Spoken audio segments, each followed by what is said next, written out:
Good day everyone, welcome to my channel. So in this tutorial video guys, we will create a program using C# programming language that will convert the lowercase given string into an uppercase.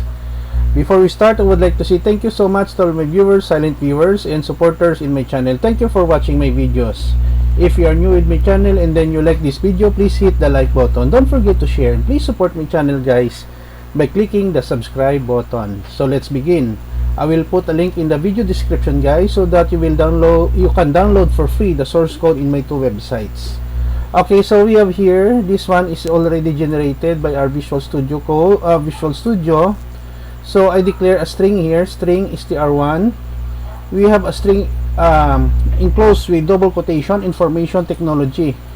Take a closer look, it is written in lowercase the word information and technology.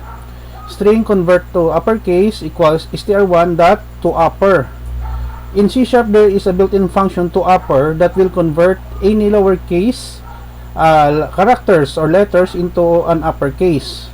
So we have here new line and then we display the result here and console read key so that we can pause and display the result.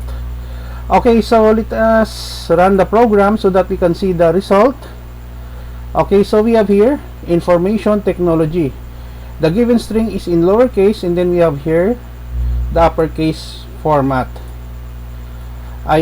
So this is the end of our short tutorial video about uppercase string conversion into uppercase now from lowercase to uppercase using C# programming language. Thank you so much guys for watching. I will put a link in the video description where you can download the complete source code for free in my two websites. Don't forget to like, share, and please support my channel guys by clicking the subscribe button. See you in the next video tutorial guys. This is your friend Jake saying bye bye for now.